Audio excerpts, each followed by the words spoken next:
क्या आप जानते हैं कि अंडे के अंदर चूजे सांस कैसे लेते हैं, जबकि अंडे तो बज़ाहिरन बंद होते हैं। तो फिर अंडों के अंदर ऑक्सीजन कैसे पहुंचती है? अंडा कुदरत की बनाई गई सबसे हैरानकुन चीजों में से एक है, क्योंकि अंडे के अंदर बहुत से जानदार सांस लेते हैं। ये काम कुदरत बहुत ही परफेक्शन से पूरा करती है। दरअसल अंडे के अंदर एक एयर सेल होता है जो इनको ऑक्सीजन देता है, और अंडे में चूजे की डेवलपमेंट के दौरान ऑक्सीजन की सप्लाई ये सेल्स नेचर से चूजे तक पहुंचाते हैं। इन्हीं एयर सेल से कार्बन डाइऑक्साइड अंदर से बाहर निकलती है और ऑक्सीजन बाहर से अंदर जाती है। ये सारा प्रोसेस अंडे में मौजूद हजारों छोटे छोटे सुराखों की मदद से पूरा होता है।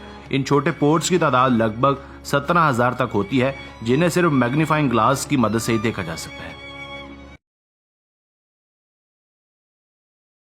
क्या आप जानते हैं कि ज्यादातर मोबाइल फोन्स में एयर जैक्स को लेफ्ट साइड पर ही क्यों दिया जाता है? ऐसा सिर्फ ह्यूमन साइकोलॉजी और आराम को ध्यान में रखकर किया जाता है। असल में दोस्तों, दुनिया में 90% लोग राइट हैंडेड होते हैं और वो चलते हुए मोबाइल फोन का इस्तेमाल अपने सीधे हाथ से करते हैं।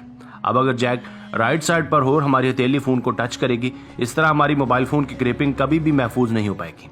इसीलिए सबसे पहले एप्पल कंपनी ने जैक को राइट साइड से हटाकर लेफ्ट साइड पर देना शुरू कर दिया। आज ज्यादातर मोबाइल फोन कंपनीज के मोबाइल फोन का एयरफोन जैक राइट की बजाय लेफ्ट साइड पर दिया जाता है।